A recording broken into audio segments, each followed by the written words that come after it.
ஆன்மீக நண்பர்கள் அனைவருக்கும் அன்பு கலந்த வணக்கங்கள்.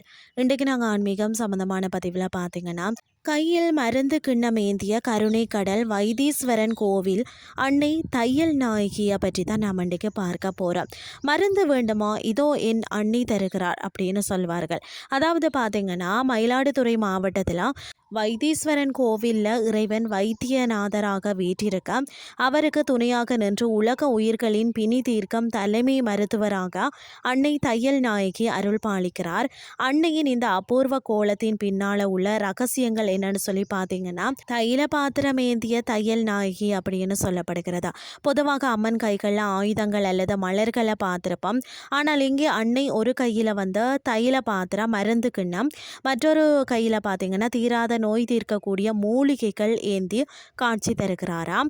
தன் பிள்ளைகளுக்கு நோய் வந்தால் அன்னைக்கு தாங்காது என்பதற்கு இதுவே சாட்சி.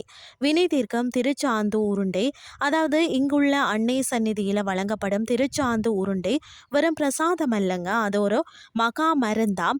சித்தாமிர்த தீர்த்தம், விபூதி, சந்தனம் மற்றதும் அன்னையின் புனுகு தைலம் கலந்த இந்த உருண்டையை உட்கொண்டாலே தீராத வயிற்று வலி, தோல் வியாதிகள் மற்றது நீண்ட கால நோய்கள் நீங்கும் என்பது காலம் காலமான ஒரு நம்பிக்கையாக இருக்கிறதா. இறைவன் வைத்தியநாதராக கர்ம வினைகளை அகற்றுகிறார் என்றால், அன்னை தையல் நாயகி அந்த வினைகளால் உடல் அடைந்த வேதனையை தன் அன்பெனும் மருந்தால் ஆற்றுகிறார். செவ்வாய் பகவானே வந்து தனது பிணி நீங்க அன்னையின் பாதம் பிணிந்த நலம் பெற்ற தலம் இதுவாக இருக்கிறதா.